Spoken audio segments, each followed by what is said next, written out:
जब श्री रामानुजाचार्य जी प्रकट हो गए और श्री रामानुजाचार्य जी के मन में भाव आया कि अरे श्री रंगम में श्री यामुनाचार्य जी हैं, मुझे उनसे गुरु दीक्षा लेनी है, मुझे उनसे पंच संस्कार लेने हैं। तो ठाकुर जी ने मन में विचार किया कि भाई अगर ये दोनों मिल गए तो संसार पृथ्वी पर कोई भी व्यक्ति पुनर्जन्म लेगा ही नहीं। ये दोनों मिलकर के ऐसी भक्ति की बाढ़ ला देंगे, सुनामी ला देंगे पृथ्वी पर कि वे पृथ्वी से सब कल्याण करके वैकुंठ आ जाएंगे। पृथ्वी सबरी वैकुंठ में आ जाएगी, पृथ्वी पर कोई जन्म ही नहीं लेगा। पुनर्जन्म क्यों होता है? पाप के कारण होता है। पुनर्जन्म क्यों होता है? पूर्व साधन रह जाते हैं, उनके कारण होता है। पुनर्जन्म क्यों होता है? पूर्व के कृत्य रह जाते हैं, अवशेष रह जाते हैं, उनकी वजह से होता है। ठाकुर जी ने मन में विचार किया, एक तो यामुनाचार्य और दूसरे रामानुजाचार्य, अगर ये दोनों मिल गए तो ये ऐसी भक्ति का प्रभाव डालेंगे कि पृथ्वी पर केवल घास फूस पेड़ पौधा पहाड़ रह जाएंगे, मानव तो आएंगे ही नहीं, पुनर्जन्म होगा ही नहीं फिर किसी का। तो पृथ्वी रूपी फुलवाड़ी का क्या होगा? इसलिए ठाकुर जी को कई लोग मुझसे इंटरव्यू में पूछ लेते हैं, महाराज जी आपको नहीं लगता युवाओं को समझने? मैंने कि जितने समझ लें ठीक है, जितने नहीं समझ लें कछु पृथ्वी के लेंगे तो छोड़ो, आंग दो बार बार। ठाकुर जी को चिंता हो गई। बताओ, कभी आपने सुना होगा कि फलाने व्यक्ति ने उन दोनों को मिलने नहीं दिया, फलानी स्त्री ने उन दोनों को मिलने नहीं दिया, उनकी बुआ नहीं मिलने दी, उनको ये नहीं। यहां तो ठाकुर जी ने नहीं मिलने दिए, यामुनाचार्य जी और श्री रामानुजाचार्य जी। प्रसंग तो बाद में आना है, लेकिन मैं अभी सुना देता हूं। यामुनाचार्य जी का प्रसंग है। जब श्री रामानुजाचार्य जी प्रकट हो गए और प्रकट होकर के श्री कांचीपुरम में रामानुजाचार्य जी निवास करते थे, तो यामुनाचार्य जी के मन में आया कि अब मैं वयोवृद्ध हो गया हूं, अब जाने से पहले इस श्री परंपरा को किसको सौंप के जाऊं जो इस परंपरा को आगे तक लेकर के जाए। अनेक शिष्यों पर दृष्टि डाली पर उनको कोई ऐसा योग्य दिख नहीं रहा था। तभी उन्होंने चर्चा सुनी, कांचीपुरम में वरदराज भगवान की सेवा करते हैं श्री रामानुजाचार्य जी। अभी ये बीच में मैं थोड़ा बहुत आगे चला गया हूं, रामानुजाचार्य जी के जन्म का भी प्रसंग नहीं आया, क्योंकि यामुनाचार्य जी हैं इसलिए मैं बोल रहा हूं। तो यामुनाचार्य जी कांचीपुरम गए और वहां श्री वरदराज भगवान का दर्शन किया। हमारे श्री वरदराज भगवान, वहां दो वरदराज भगवान हैं। एक वरदराज भगवान के तो दर्शन आप सब लोगों को हो जाएंगे, पर एक वरदराज भगवान है वो जलाशय के अंदर रहते हैं। वो 40 साल में एक बार बाहर लाए जाते हैं। अभी संभवतः 3-4 वर्ष पहले ठाकुर जी बाहर पधारे थे और हमारे श्री मलुकपीठ वाले महाराज जी वहां दर्शन करने भी गए थे। अब वो 40 साल बाद ही आएंगे बाहर। हम सब तो 80 के आसपास के आ जाएंगे, तब तक बचेंगे भी कि नहीं पता नहीं। महाराज जी तो दर्शन कर आए एक बार। हमने कही महाराज जी हमको भी ले चलते संग में। वरदराज भगवान वो जलाशय में ही विराजते हैं। 40 साल जाने कि तुम कोई महीने आते हैं, उतने साल बाद तभी वो बाहर आते हैं। तो उनकी सेवा में श्री रामानुजाचार्य जी थे। तो वहां कांचीपुरम में यामुनाचार्य जी दर्शन करने गए। तो जब रामानुजाचार्य जी को उन्होंने देखा, रामानुजाचार्य जी कौन है? शेषावतार, शेषनाग के अवतार। साक्षात शेषनाग त्रेता में लक्ष्मण बन करके आए, द्वापर में बलराम बन करके आए और श्री कलिकाल में रामानुजाचार्य बन करके आए। रूप देख करके ही पता चल जाता है कि गुण कैसे हैं। उनको कांचीपुर स्वामी जी महाराज ने सेवा दी थी कि आप पास के सरोवर में से जल ला करके श्री ठाकुर जी को पधराओ। तो रामानुजाचार्य जी नित्य जाते थे, जल लेकर के अपने कंधे पर रख कर लाते थे। तो जैसे ही यामुनाचार्य जी ने उनका रूप देखा और सेवा के प्रति जो लगन देखी, वो सब देख करके वे आनंदित हो गए। बोले ये है अधिकारी इस परंपरा को आगे ले जाने का। दर्शन करके आप चले गए। अब आप चिंता कर रहे थे कि किसको दें ये पदवी। तब किसी ने रामानुजाचार्य जी का नाम बोला, तो उन्होंने कहा रामानुजाचार्य जी को श्रीरंगम बुलवाओ। और ये आज्ञा देकर के वो मंदिर के अंदर आए तो श्री रंगनाथ भगवान ठाड़े हो गए और बैठ करके बोले, यामुनाचार्य जी मुझे आपकी बहुत याद आ रही है। ठाकुर जी यामुनाचार्य, अरे जय जय, मैं सामने ही तो खड़ा, यहाँ नहीं, अब तुम्हारे वैकुंठ में आ जाओ। क्योंकि वो चाह रहे हैं कि ये दोनों मिले, नहीं मिलेंगे तो पृथ्वी का उद्धार कर देंगे, तो पृथ्वी को वैकुंठ भेज देंगे पूरी को।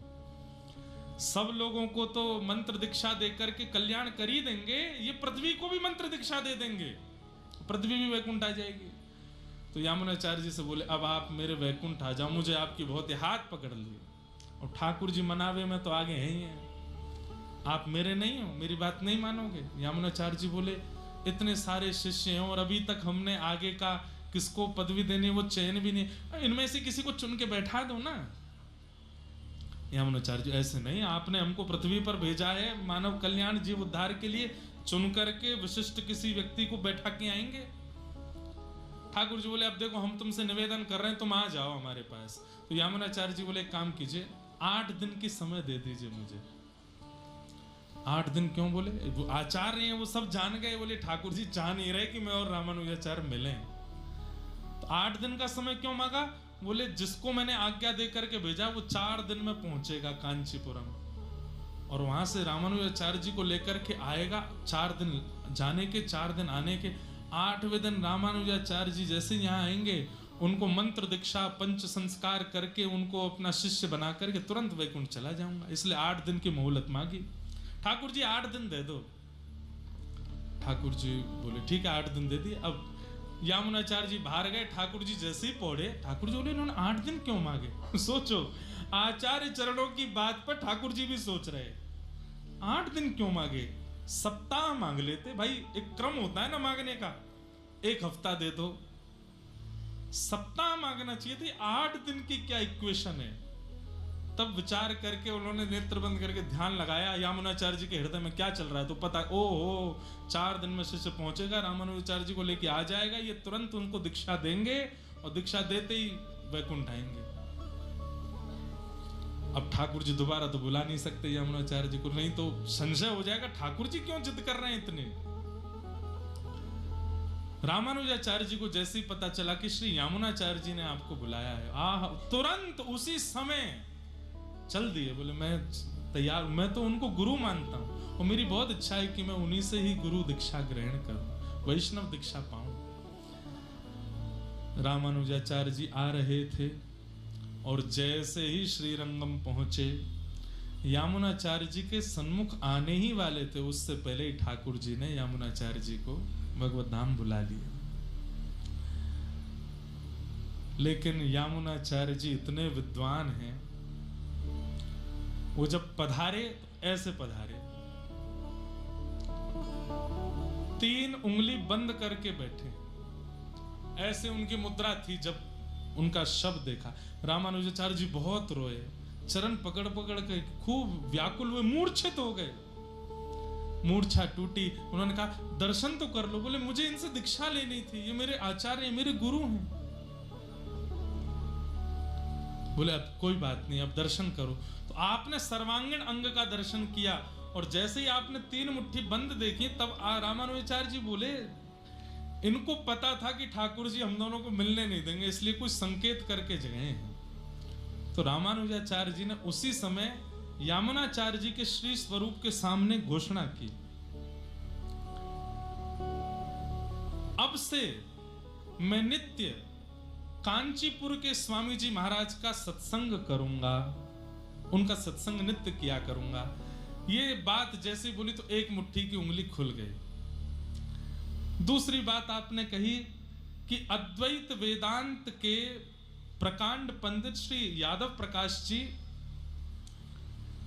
उनसे मैं भाव श्रवण करूंगा। इतने में ही आपकी दूसरी उंगली भी खुल गई। विशिष्टाद्वैत सिद्धांत का प्रतिपालन करते हुए पूरे विश्व में मैं श्री वैष्णव परंपरा को व्यवस्थित करूंगा, ये कहते ही आपकी तीसरी उंगली भी खुल गई।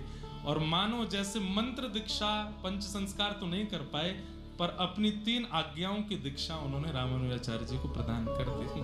ठाकुर जी यूं ही खड़े रह गए, बोले ये कितने अद्भुत हैं कि 9 मिलते हुए भी मिल लिए दोनों।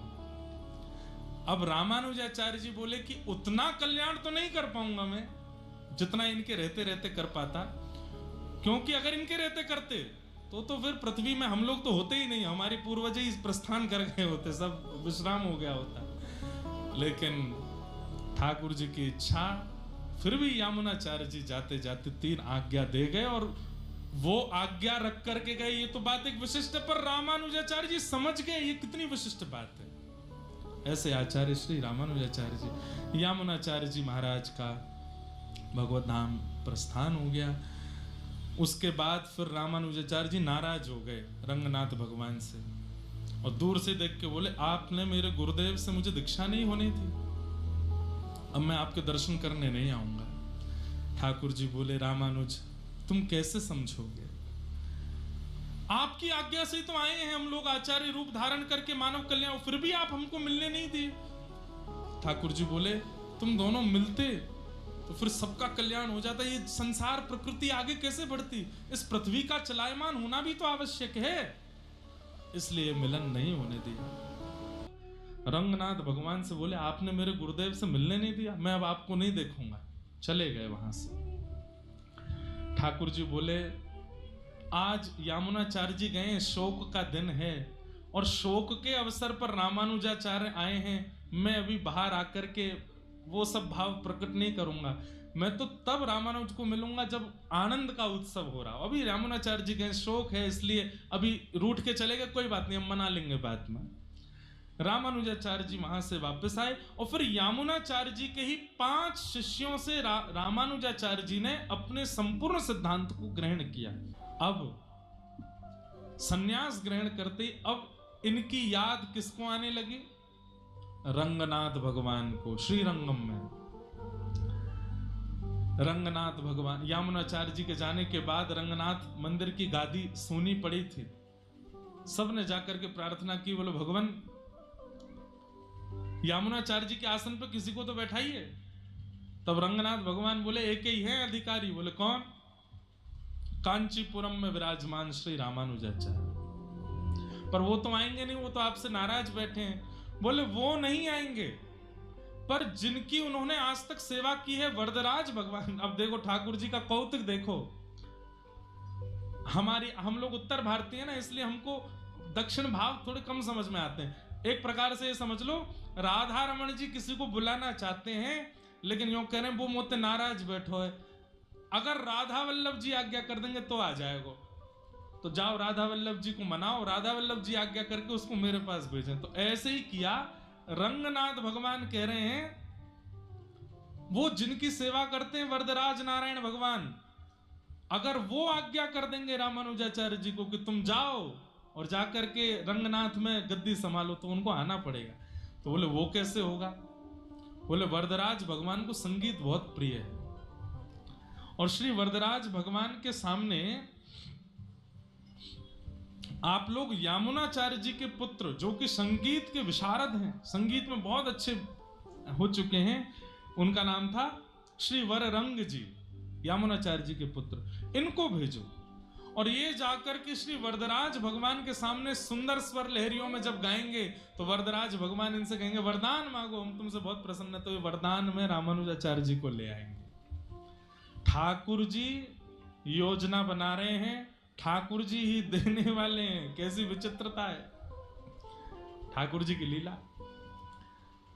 वररंग जी से कहा कि आप जाइए और कांचीपुरम में श्री वरदराज भगवान से रामानुजाचार्य जी को लेकर के आइए।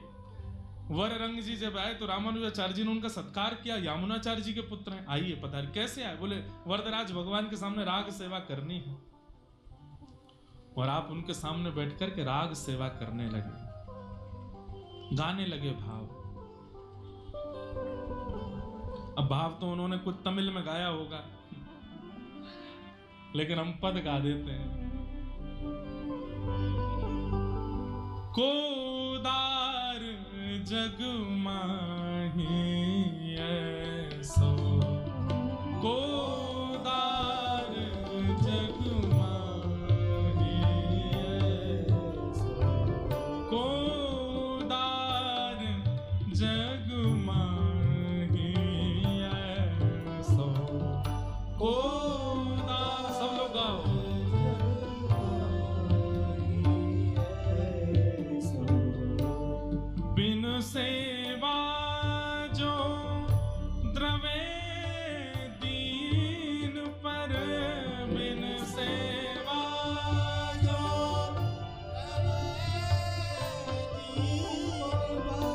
बिन सेवा जो द्रवे दीन पर, बिन सेवा जो द्रवे दीन पर, राम सरिस को नाही जग माहि, राम सरिस को नाही जग, एको दार जग माहि, ऐसा को दार जग माहि। तुलसीदास सब भांति सकल सुख, तुलसीदास सब भांति सकल सुख, तुलसीदास सब भांति सकल सुख, तुलसीदास सब भांति सकल सुख, जो चाहसी मन मेरो मेरो, जो चाहसी मन मेरो, तो भुज राम काम सब पूरन, तो भुज राम काम सब पूरन, करे कृपा निधि तेरो तेरो, करे कृपा निधि तेरो तेरो, एको दार जग माहि, ऐसो को दार जग माहि। श्री वररंग जी ने ऐसा गायन किया, वरदराज भगवान प्रसन्न हो गए। सब लोग मार्ग दे दो, इधर देखो। वररंग जी ने ऐसा गायन किया, ऐसा गायन किया, श्री वरदराज भगवान जो सामने विराजमान मूर्तिमंत थे प्रकट हो गए प्रत्यक्ष, और प्रकट होकर के श्री वररंग जी को हृदय से लगा करके बोले, वरदान मांगो, क्या चाहिए। हमारे श्री त्रिवेणी घाट वाले पूज्य महाराज जी पधारे हैं। महाराज जी के श्री चरणों में बारंबार वंदन करते हैं, प्रणाम करते हैं।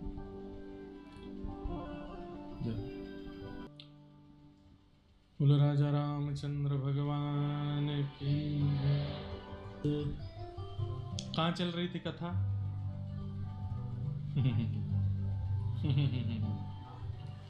कितने बढ़िया श्रोता हो आप लोग। कहाँ?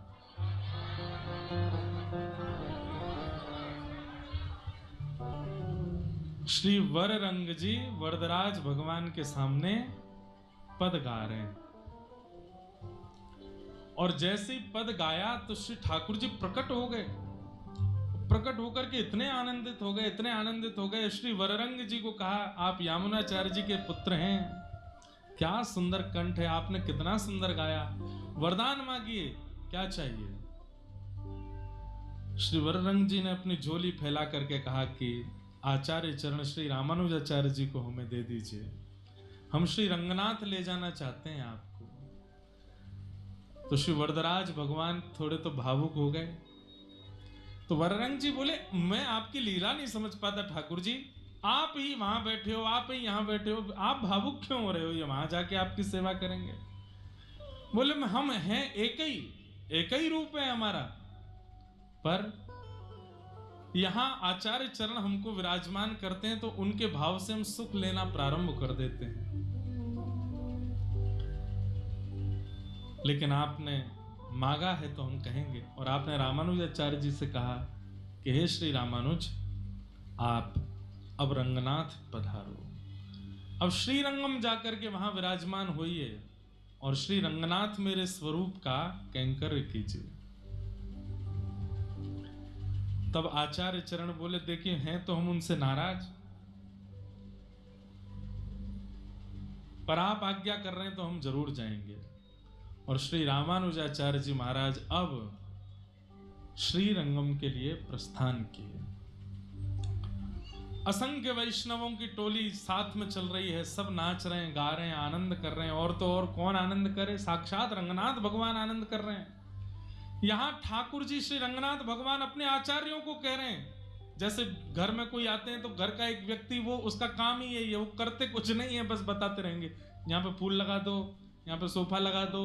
सो ठाकुर जी क्या करते हैं, पूरे दिन श्री रंगनाथ भगवान जिन जिनको उनका अनुभव होता, सबको नहीं होता उनका अनुभव, जिन जिनको ठाकुर जी अपना अनुभव कराते हैं उनसे जाके कहते हैं, सुनो तुमने चौक पुराया कि नहीं? अरे रामानुजाचार्य जी आ रहे हैं, चौक जाकर के सुंदर सजा दो। कोई पुष्प माली से कहते हैं, अरे तुम वहां वाटिका में जाना, वहां बड़े अच्छे अच्छे पुष्प हैं, वो पुष्प लेकर के आना। पुष्प माली बोला, वो वाटिका का आदमी बहुत क्रोधी है, अपने पुष्प लेने नहीं देता। ठाकुर जी बोले, चिंता नहीं करो, हम उसकी मति बदल देंगे, रामानुजाचार्य जी आ रहे हैं, सुंदर सुगंधी वाले पुष्प लेकर के आओ। हलवाइयों से जाकर के श्री ठाकुर जी स्वयं व्यवस्था देख रहे हैं, क्यों? रामानुजाचार्य जी पधार रहे हैं। भैया ठाकुर जी के लिए तो सुना होगा कि ठाकुर जी घर आ रहे हैं तो घर की व्यवस्था विदुर जी कर रहे हैं, विदुरानी कर रही हैं, सब कर रहे हैं। पर आज श्री रंगनाथ भगवान स्वयं पूरी नगरी को सजवा रहे हैं, क्यों? मेरे रामानुज आ रहे हैं, मेरे अति प्रिय आचार्य आ रहे हैं।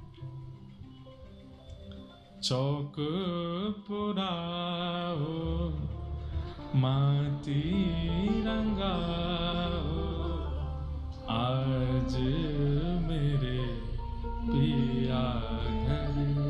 अरे हमारे पिया केवल गोविंद देव जी थोड़ी हैं, गोविंद देव जी के पिया हम भी तो हैं, वो भी तो हमसे प्रेम करते हैं। अरे हम आपसे कितना कहें, आप जितना तरसते हैं ना उनको देखने के लिए, आपसे दुगना तरसते हैं आपको देखने के लिए।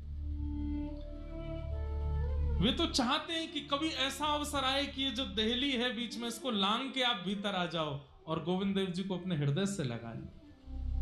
वो तो बैठे हैं इसके लिए।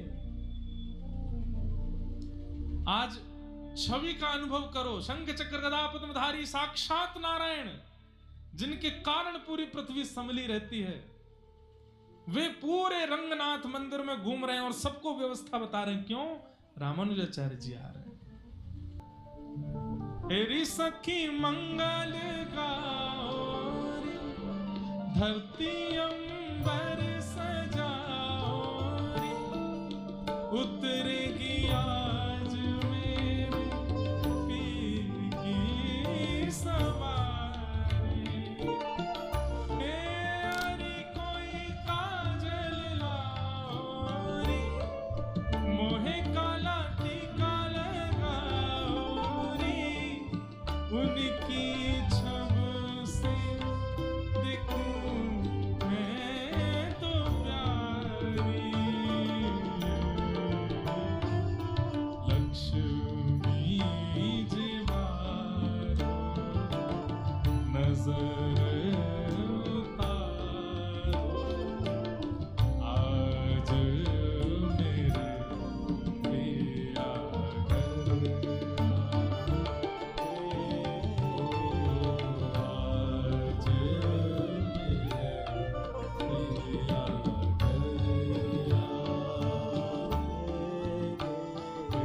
चौक पुराओ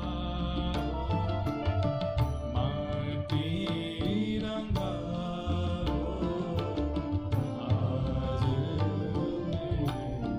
मेरे पिया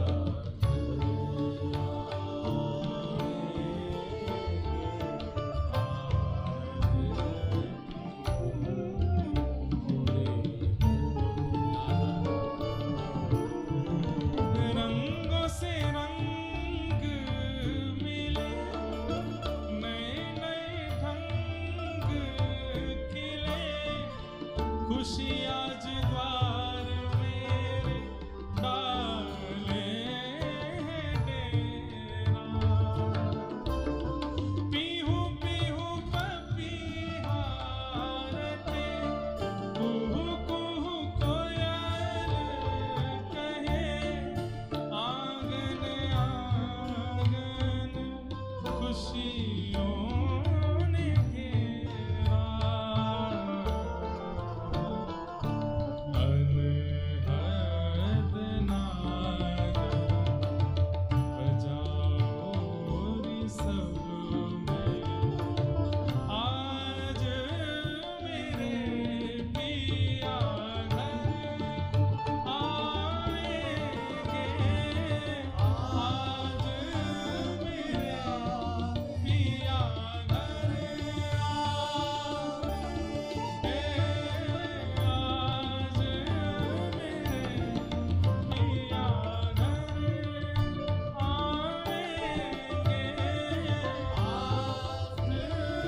भगवान रंगनाथ भगवान पूरी व्यवस्थाओं में लगे हैं। आचार्य चरणों को बुला करके कह रहे हैं, अरे द्वार पर जाओ, मुझे पालकी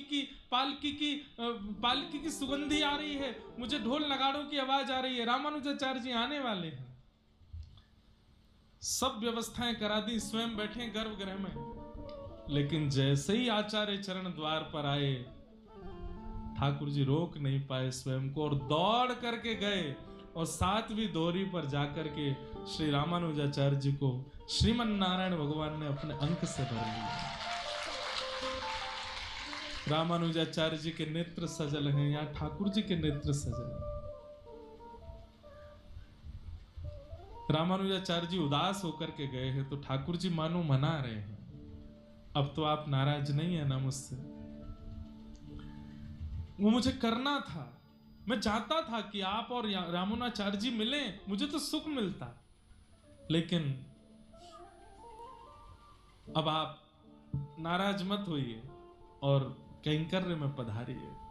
सबको दर्शन नहीं हो रहा है इस स्थिति का, कुछ लोगों को दर्शन हो रहा है और उनके नेत्रों से आंसू गिर रहे हैं। बाकी सब सोच रहे हैं ये रो क्यों रहे हैं और ये रामानुजाचार्य जी किसको हृदय से लगा रहे हैं। तो साक्षात नारायण खड़े हैं सामने स्वागत के लिए और हाथ पकड़ करके श्री रंगम में रामानुजाचार्य जी का स्वयं नारायण स्वागत करते हैं, उन्हें आसन अभिषिक्त करते हैं। बोलो श्री रंगनाथ भगवान